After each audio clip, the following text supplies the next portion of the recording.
biodiversity.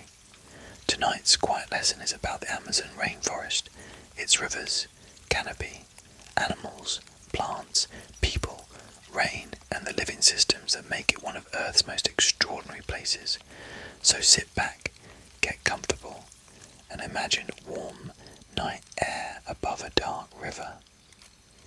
You can listen closely or simply rest inside the sound of a whispered forest.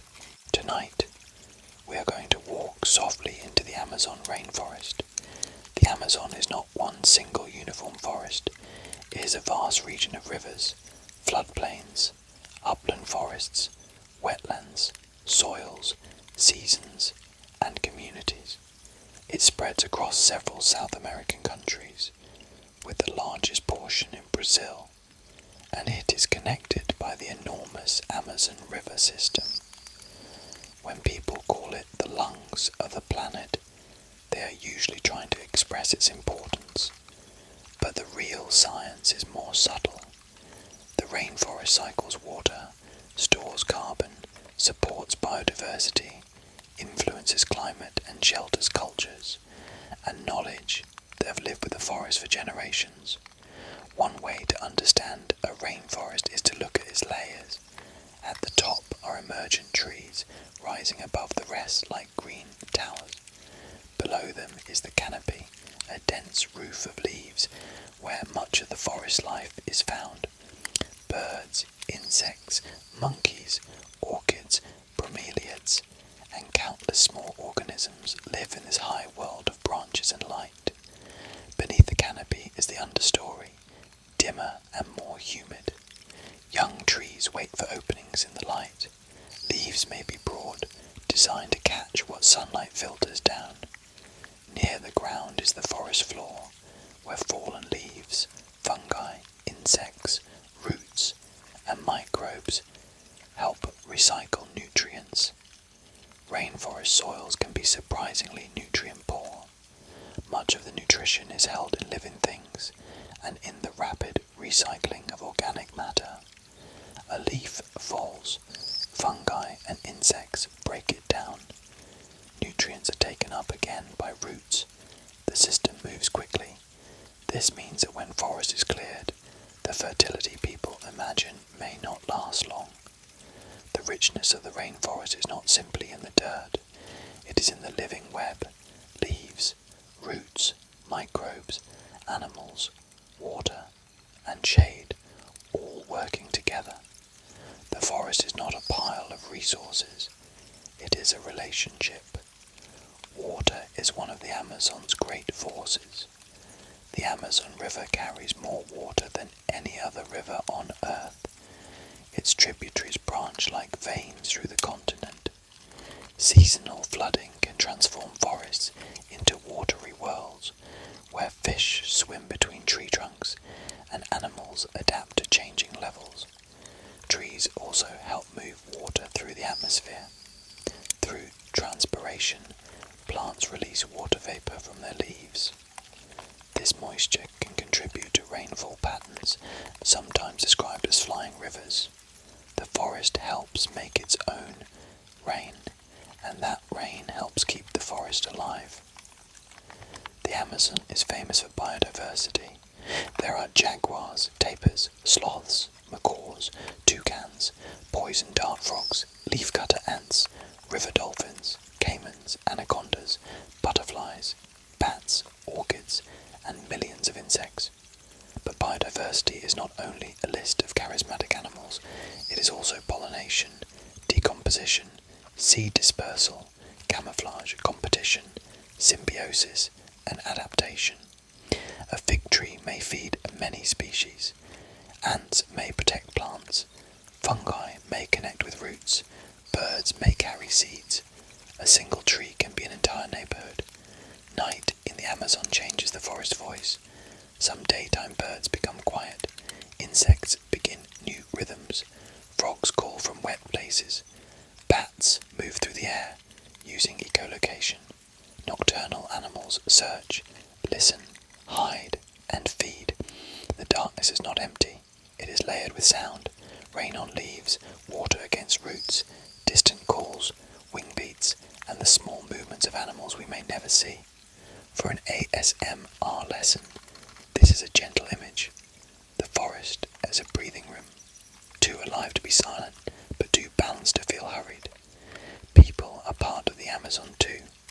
Indigenous peoples have lived in and with the forest for thousands of years. Their histories, languages, land management, agriculture, medicine, and ecological knowledge are essential to understanding the region. It is a mistake to imagine the Amazon as untouched wilderness without human presence. Many landscapes have long histories of care, use, cultivation, and stewardship. Archaeology and ecology increasingly show that people shaped parts of the forest in complex ways. Respecting the Amazon also means respecting the rights and knowledge of the people who call it home. Unfortunately, the Amazon faces serious pressures: deforestation, fire, mining, roads, illegal logging, climate change, and habitat fragmentation. These pressures can affect biodiversity, rainfall, carbon storage, water quality, and human communities. But the story is not only loss, conservation, indigenous land protection, restoration, scientific research, sustainable livelihoods, and international attention all matter. The future of the Amazon is not a simple thing already decided. It is shaped by choices. The forest is vast, but it is not invincible. It is powerful, but it needs protection. And as this lesson closes, imagine the Amazon at night. A river reflects the moon. Mist gathers above the water. Somewhere in the canopy, leaves collect droplets. A frog calls. A bat turns in the dark. Roots hold soil. Fungi work quietly beneath fallen leaves. The rainforest is not one object. It is a living conversation between water, light, soil, animal, plant, fungus, and human care. So let the forest become quiet in the mind, not silent exactly, just quiet enough to hear how much life is there. One of the gentlest ways to think about the Amazon is through sound.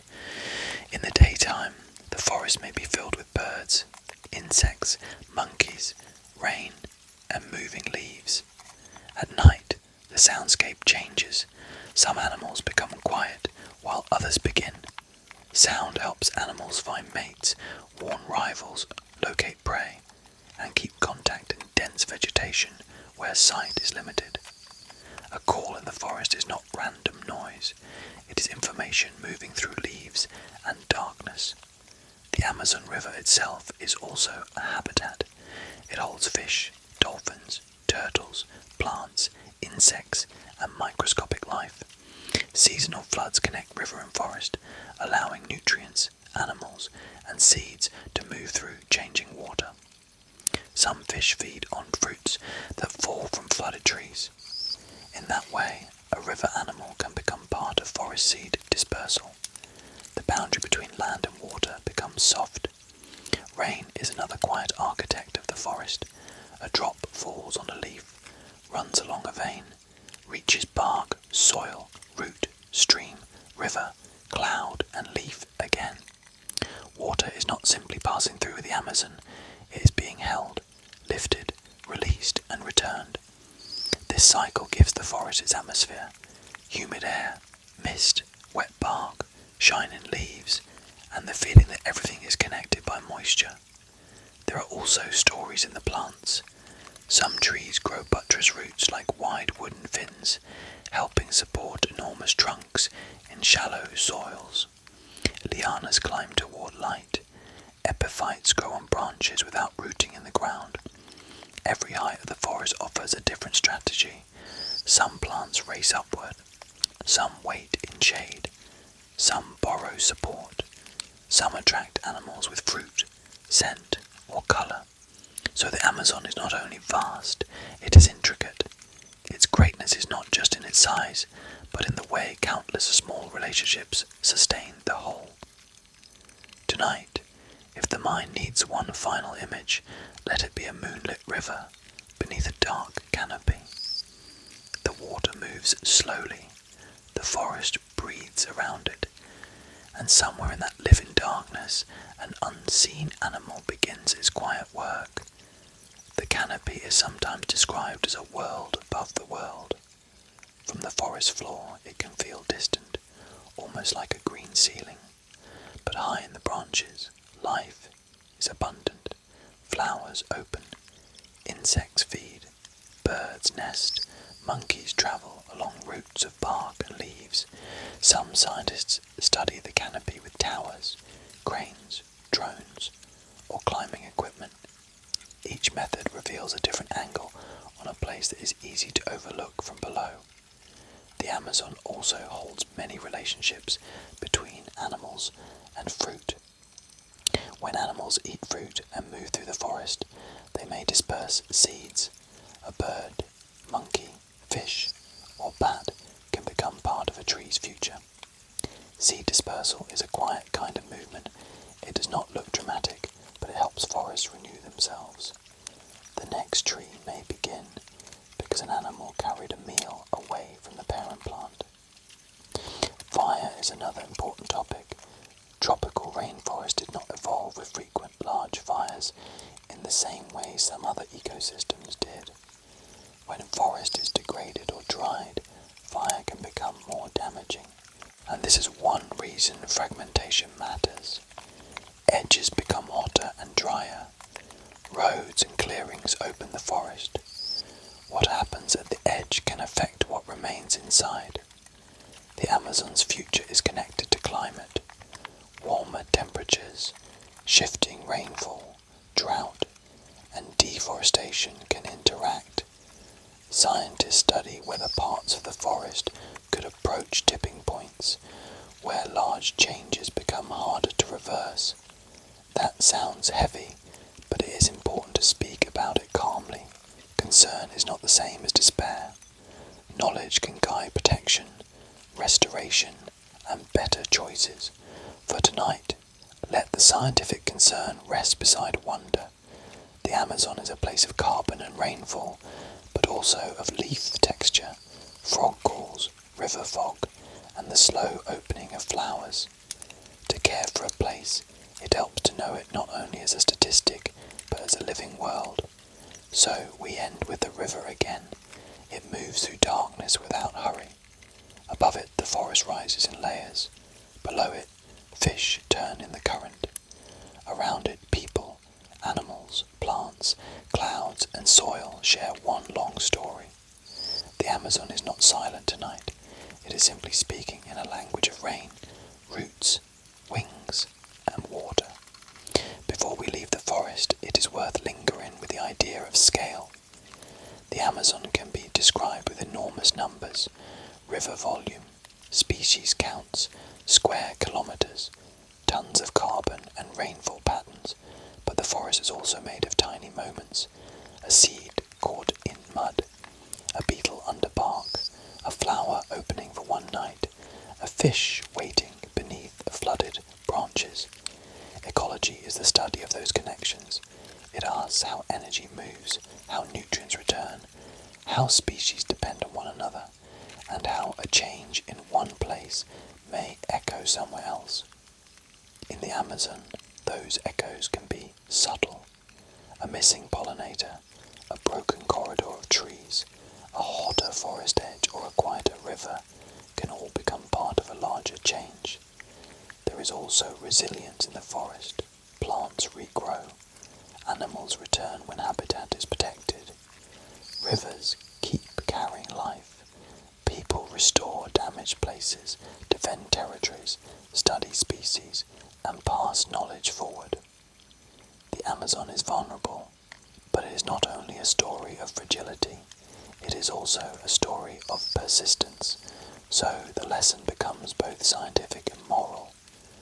To understand the rainforest is to understand relationship. Water with leaf, soil with fungus, fruit with animal, people with place, future with care. Another part of the Amazon story is the difference between seeing a forest from above and understanding it from within.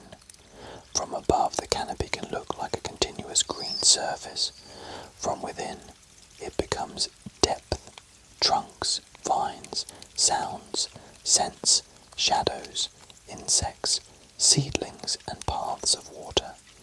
This difference matters because distant views can make the forest seem simple. A green area on a map may look interchangeable with any other green area, but on the ground, each place has its own species, soils, histories, and relationships. Some parts of the Amazon are seasonally flooded. Some are upland terra firma forests that do not flood in the same way. Some rivers carry white water rich with sediment, while others carry dark or clear water with different chemistry. These differences shape the life around them. The forest also stores knowledge in human memory. Indigenous and local communities may know which plants heal, which fruits arrive with certain seasons, how rivers behave, where animals move, and how to read changes that outsiders might miss. Science and traditional knowledge can both deepen understanding when treated with respect. Satellites may show patterns over huge distances. Local knowledge may reveal subtle changes over generations. The forest is too complex for only one way of knowing. The Amazon also asks us to think about time. A tree may grow for decades or centuries. A fallen trunk may feed fungi and insects. A river may change course. A seed may wait. A restoration project may take years before its effects are visible. This slow time is calming to imagine. Human attention often rushes, but forests do not build themselves in a hurry.